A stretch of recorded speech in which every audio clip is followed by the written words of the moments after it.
foreign policy of US today. I'm actually a first responder as well. I'm a physician. I'm post-call. I'm seeing a lot of escalation of violence by Israel in Palestine against children, against innocent civilians, and it's all given complete immunity by the US government. First of all, who is the US government? I raised this question today on Twitter that who's the current president of the United States?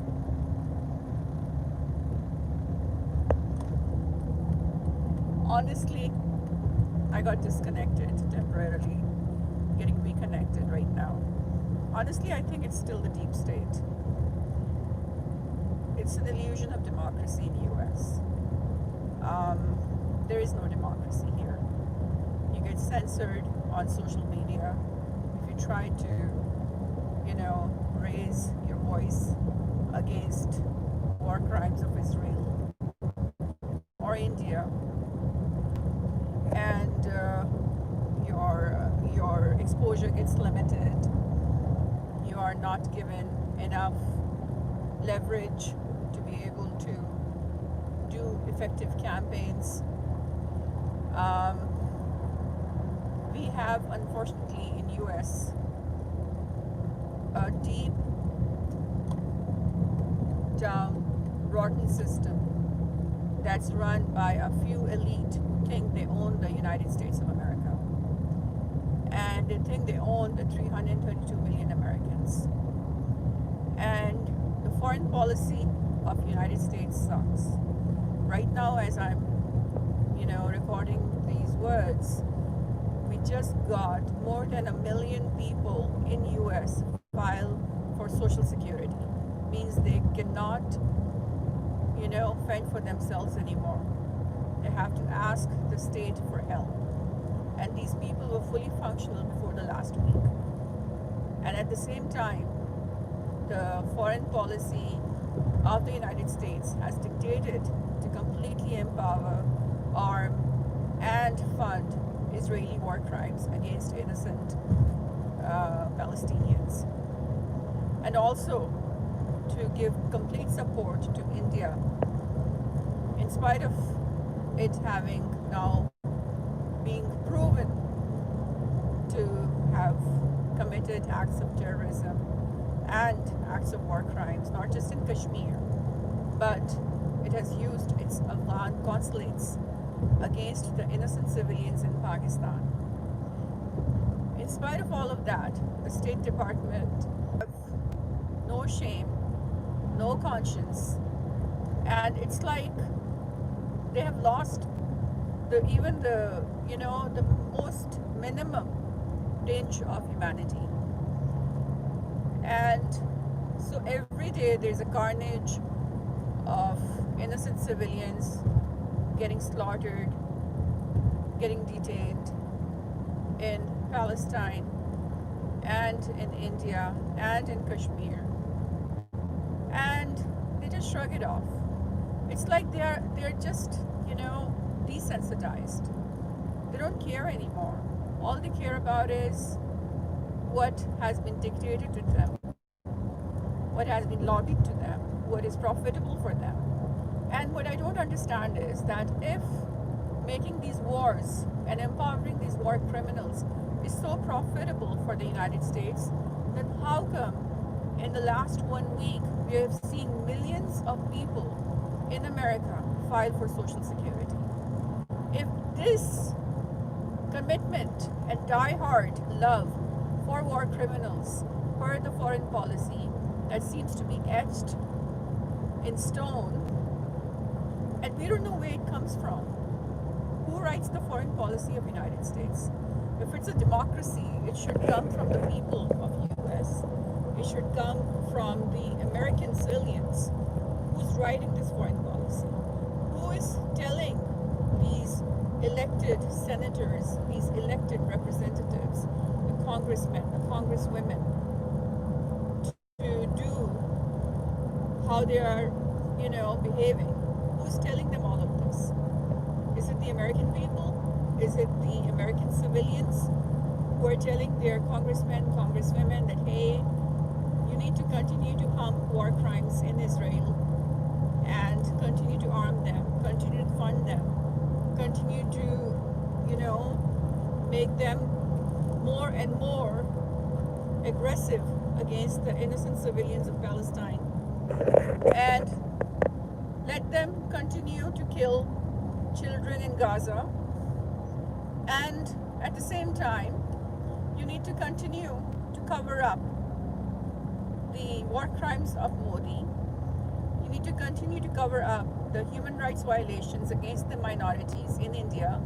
You need to cover up the acts of terrorism committed by India using the consulates in Afghanistan against Pakistan. Who is telling these congressmen and women about what to do? Is it you, the American people? Is it you? Or is it someone else? If it is someone else, then who is that someone else? Is it Donald Trump? Is it Pompeo? Is it Biden? Is it Obama? Is it CIA? Who runs the CIA? Who dictates to CIA what to do and what not to do? Who dictates to the congressmen and congresswomen or the foreign policy committee what to do and what not to do? How is the consensus built up? How are these decisions made? Because if anything, funding of war crimes all over the world, including India, including Israel, has only made the United States poorer and weaker, and its national security has actually suffered considerably due to these flawed foreign policies. It's no common sense, that if you're gonna go on this sanction spree and continue to sanction various countries like Russia, like Turkey, like China, like Venezuela, like Iran, you're going to be isolated at the end of the day. If you have this off with their head mentality in the world, nobody's going to want to talk to you anymore. Nobody's going to want to be your friend anymore. You cannot force your friendship or your alliance on others on the basis of power, on the basis of the fact that you have the highest number of arms in the world and the biggest army in the world and the most funded army in the world. It doesn't make any difference, because if you look at the track record, in spite of having maximum arms, one of the biggest armies of the world, how many wars has the United States won? Tell me, how many wars has the United States really won in the last few decades? Look at what happened in Iraq, Afghanistan, Syria, Yemen, Libya. Look at the current state of affairs in all these countries where US invaded and tried to engage people in war against the will of the people of the United States.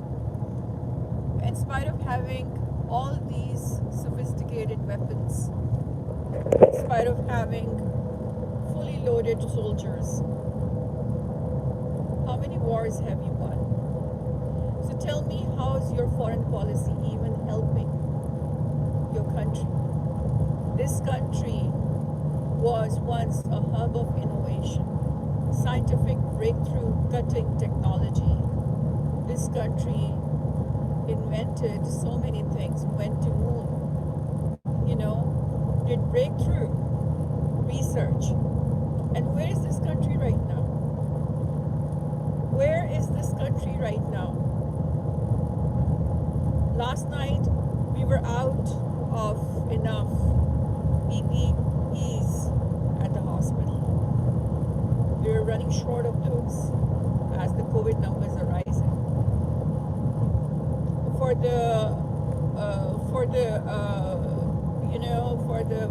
stimulus package, they're saying they're just going to give $600. That's it. And the expenses are worse. The inflation is going up.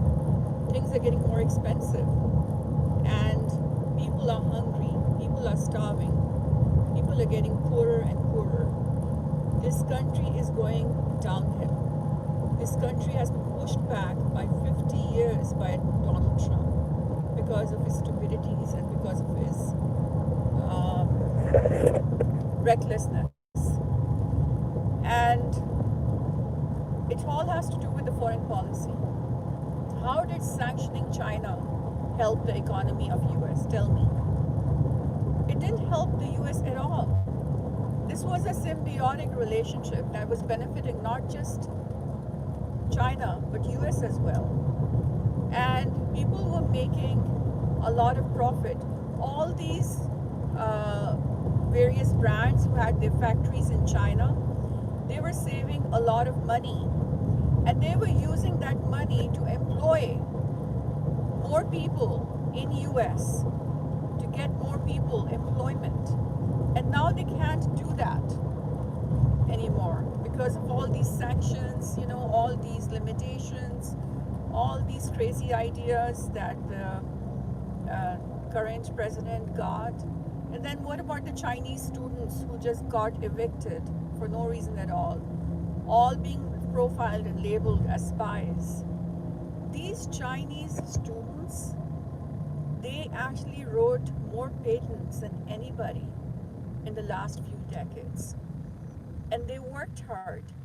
And they innovated for US. So calling them spies and sending them out, do you even realize what you have done? The universities in US right now, they don't have enough students anymore. And they were making a lot of money off these tuitions, of educating the world. And now a lot of the students are gone because Trump got this wonderful idea that Chinese are all spies and they're spying over our technology. They were inventing for you. Come on. They were inventing for you, for the US. If you look at the history of the major inventions, the Chinese students have a very strong contribution. So you cannot just say that, no, they were spying on our technology and then importing it into China. They have written patents. This is your phobia against immigrants. This is your phobia against race. You have this issue of race. You're racist. So that is why you think that Chinese can only spy. No, they were actually contributing, and they were doing a lot in the US for the US. And then coming to the Hispanics, they contributed so much too. They have been contributing so much. They are one of the biggest caucuses that is contributing to the taxes. And you are just treating them like second, third grade citizens. That's ridiculous. The best thing why US is what it is and it reached to the level of a superpower was because it was all inclusive. It included everybody it brought the best people from all over the world and gave them excellent opportunities so that they could produce very well and contribute. This is what was called the land of opportunities. So what Trump did in the last 4 years and what Pompeo actually reinforced was isolation.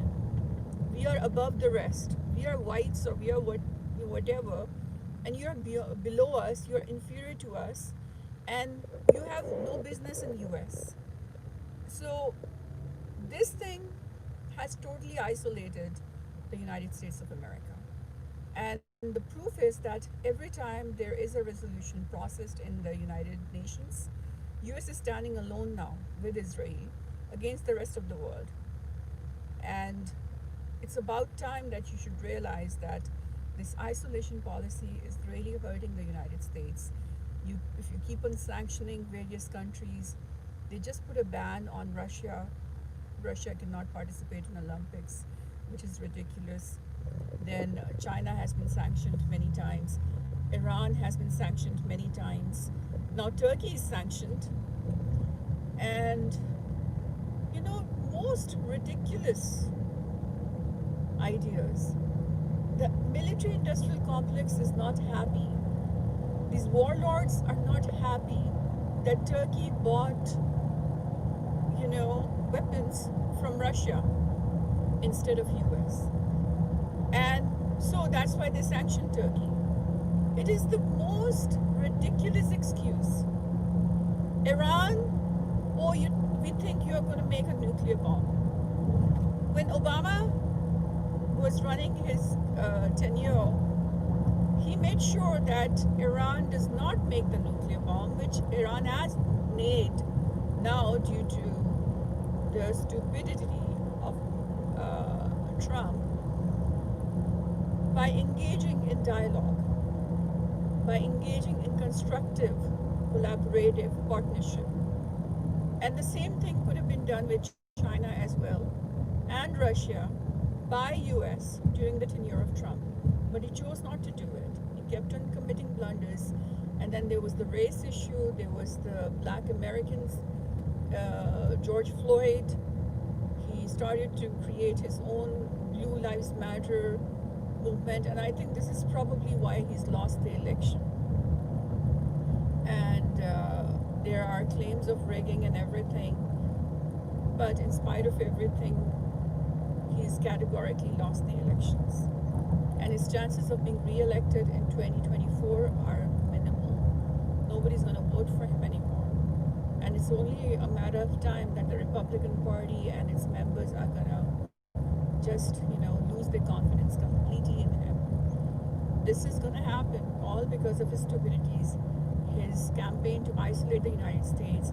And today, as I speak these words, there are more Americans going bankrupt than ever.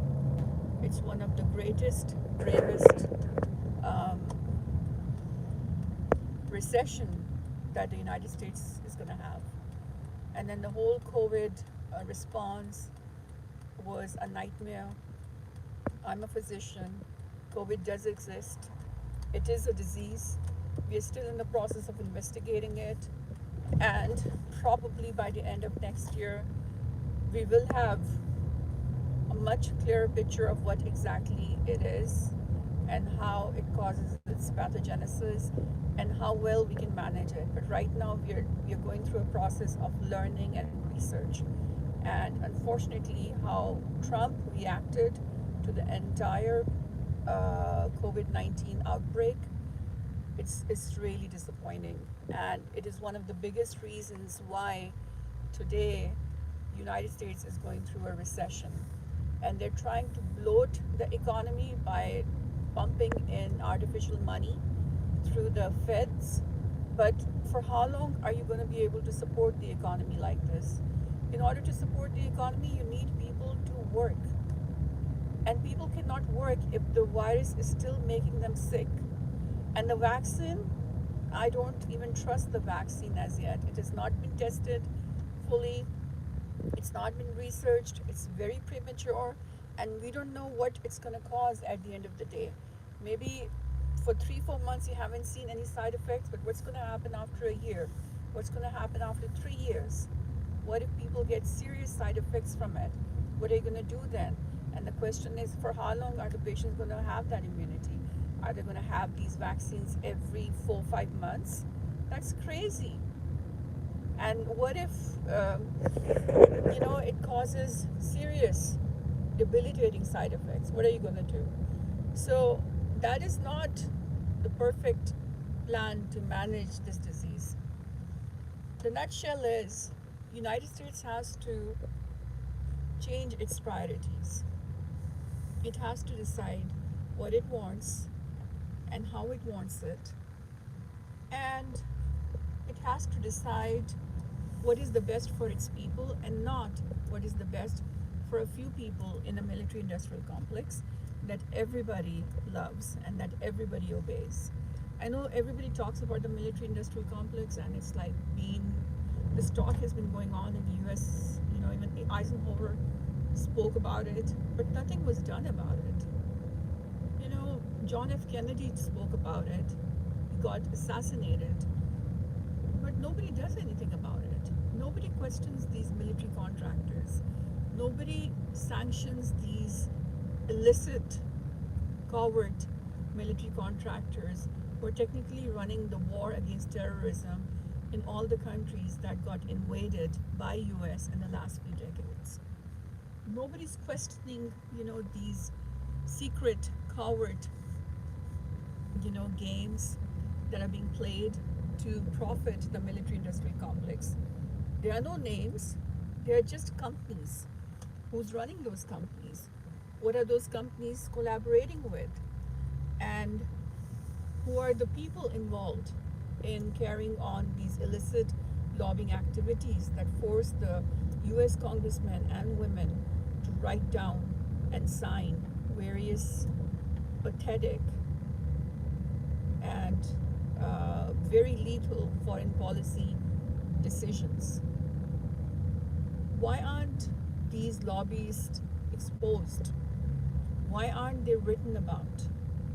Why isn't anybody coming up with, okay, these are the people in this company that makes weapons in US, that lobby for war, that lobby for invasion, that lobby for further destruction, and that are responsible for killing the American Marines in useless wars, and that support the pro-Israeli foreign policy that wants to make the greater Israel at the expense of US Marines' lives, at the expense of US economy. Why aren't you coming up with names? We just hear this, oh, there's this gray area. Yes, there is the military industrial complex, there's the shadow government, there's the deep state. But who is the deep state? Who are these people? We need names, we need addresses, we need someone to leak out the biodata and the CVs of all these people who are responsible for the genocide of not just children in Gaza, but also in Kashmir and in Pakistan, who actually committed heinous war crimes along with Netanyahu, along with Modi, and who have made entire Middle East and Southeast Asia a hellhole on the tax tab of the American people. This is something that has to be written up. We need names, we need addresses, we need biodata, we need evidence, and then we need good humanitarian organizations like ACLU and other legal organizations who can work on petitioning these people. So, a system of justice has to be launched within the US where you identify the culprits and then you make sure that these culprits are sentenced and punished for what they did. Because if you're not going to do that, then this whole cascade of violence and invasions and, you know, the so called military industrial complex that we've been hearing about for the last more than half a century. Even Eisenhower spoke about it, JFK spoke about it. But what is this MIC? Who are the people? We know the companies, we know the names of the companies, but who are the people? Who are the key people who are making these decisions, and who are they aligned with within the political infrastructure of US? We need names, we need what they did, and then we need an action plan to do something about it. Instead of just saying, oh, you know what, there's the military industrial complex, it's their fault, it's the deep state, it's the shadow government. It's about time that US and the American people started to look for names, started to dig them out, not just talking in a broad sense, but okay, if it's Rupert Murdoch, what did he do? And what should be done to stop him? If it's Dick Cheney, what did he do? We all know what he did. And what should be done to stop him? If it was George Bush, he's already stopped, but we don't know. Um, we need a better understanding of the entire game that these people are playing under your noses, giving immunity to human rights violations all over the world because they want more war, they want more conflict, they don't want any peace because peace is not profitable. We need identification, and then we need action against them. We need legal action against them. We need them to be punished within the United States. And if you're not going to do that, the US is going to go, honestly, it's just going downhill. You're going to become like literally an underdeveloped country because people are suffering right now. I'm seeing a lot of homelessness. Every other patient I treat is homeless. I'm not exaggerating. Every other patient I'm treating is homeless. Homelessness has escalated significantly in the US. People are going bankrupt. People are now jobless. And giving them $600 a month is not going to solve this crisis. Unfortunately, there is no merit in the United States anymore. Even in the Biden administration, I'm seeing a lot of people are being elected on the basis of what they did during the Obama administration that unfortunately failed in many things. I've already pointed out how Obama failed miserably. He did drone strikes, he killed children. The Kunduz attack in Afghanistan, terrible. They killed hundreds and hundreds of children. The MSF hospital was blown up under Obama. MSF hospital was blown up under Obama. No questions asked. So the same people who ran those shenanigans, they're getting re-elected under the Biden administration. So if Trump was full of horrors, I do not expect Biden to be a saint now, because we've already been through the 8 years of Obama in which Syrian civil war was escalated to an intolerable, you know, it was so enormous. We had like little children showing up on the shores of the Mediterranean Sea, and because the boats were capsizing because they were trying to escape from Syria, and they were getting killed as a result. We had the grand European migration in which so many people tried to get out of the Middle East because it was all on fire. Libya, it was a nightmare. Iraq, nightmare.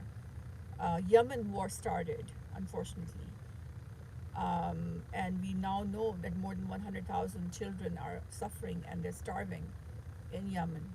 I mean, all of these are humanitarian crises, and these were all happening under Obama administration. And the same people who got elected and who were responsible for all of this are getting re-elected under the Biden administration. That is the upcoming administration. We still have a very strong MIC. We still have a very strong deep state. We still have a very strong shadow government that is still in place firmly in the United States Congress. And there is nobody to address the concerns of the real people of the United States of America.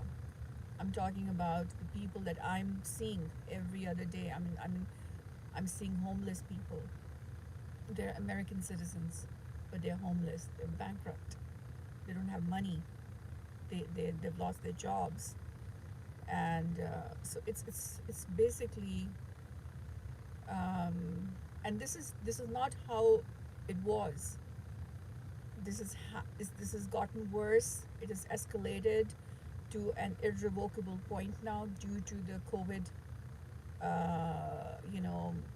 pandemic, which could have been prevented if Trump had done a better job. But in the nutshell, what I'm trying to say over here is that you have been talking about it. You know your government sucks. You know your foreign policy sucks. You know you're not getting what you pay your taxes for. But you're not doing anything about it. And electing Biden is not enough. Okay, there's a two-party system here. And we had to do either Trump or Biden. So we were kind of, stuck in between the two of them. There was no third option given to us. But after electing Biden, you don't want to regress yourself to the point when Obama was here for 8 years and all these shenanigans were done with his consent. You don't want that to happen. You want real change to happen.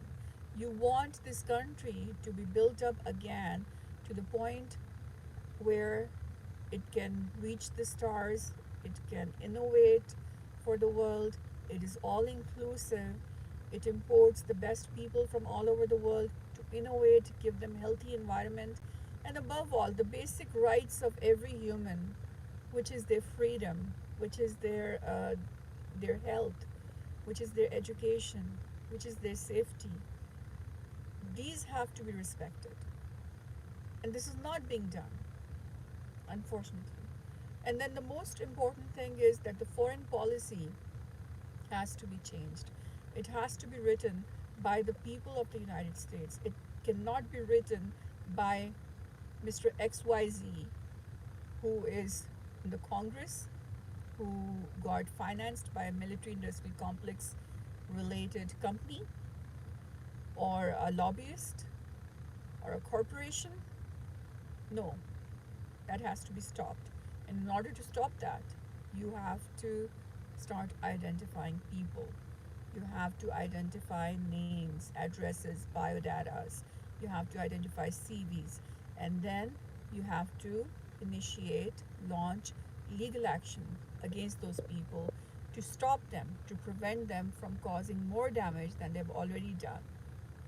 And this whole sanction Iran, sanction Turkey, sanction China, sanction the rest of the world.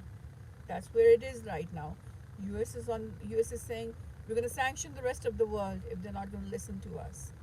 This is not how a healthy foreign policy works. This is a self-destructive pathway that Trump adopted, and that's going to lead to significant impact in the lives of all American people. It already is. You don't know about it, but you will eventually realize that it has been a nightmare. That's all I have to say. Bye bye.